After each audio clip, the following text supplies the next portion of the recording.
নিঃস্বার্থভাবে একমাত্র আমি বলবো যে একমাত্র নিঃস্বার্থ শক্তি তারা, কারণ তারা এই কওমি মাদ্রাসার শিক্ষার্থীরা কোনোদিন বিশেষ পরীক্ষা দেয় না, কোনোদিন সরকারি চাকরিতে অংশগ্রহণ করে না।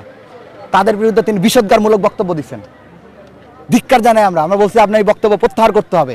যদি বক্তব্য প্রত্যাহার না করেন তাহলে আপনার বিরুদ্ধে আমরা রাজপথে নেমে আসতে বাধ্য হবে, এবং যেভাবে হাসিনার বিরুদ্ধে আমরা হাসিনার ফেসিবাদ শাহবাগ সমর্থনের বিরুদ্ধে আমরা রাজপথে নেমে এসেছিলাম এবং হাসিনাকে দেশ শাসন করেছি, আপনাদেরকে সেভাবে আপনাদেরকে যথাযথ ভূমিকা রাখা, যেই পদক্ষেপ নিতে হয়, যা যা করতে হয়, সেই ছাত্র সমাজ আপনাদেরকে তাই করবে যদি আপনার বক্তব্য প্রত্যাহার না করেন। এটা জানা না, আমরা আমি মনে করি রাষ্ট্রের চতুর্থ স্তম্ভ মিডিয়ার সব থেকে বড় প্রতিনিধি।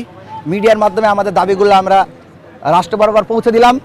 যদি তারা যদি তাদের বক্তব্য প্রত্যাহার না করে এবং যথাযথ ব্যবস্থা গ্রহণ না করে, সেক্ষেত্রে আমরা রাজপথে নেমে আসব।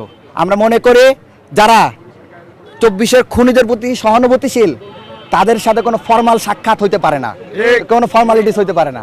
তো আমি মিডিয়ার মাধ্যমে জানাই দিলাম, তারা যদি তাদের বক্তব্য প্রত্যাহার না করে, দুঃখ প্রকাশ না করে এবং এদের দৃষ্টান্তমূলক ব্যবস্থা গ্রহণ না করা হয়, সেই ক্ষেত্রে আমরা ব্যবস্থা গ্রহণ করব।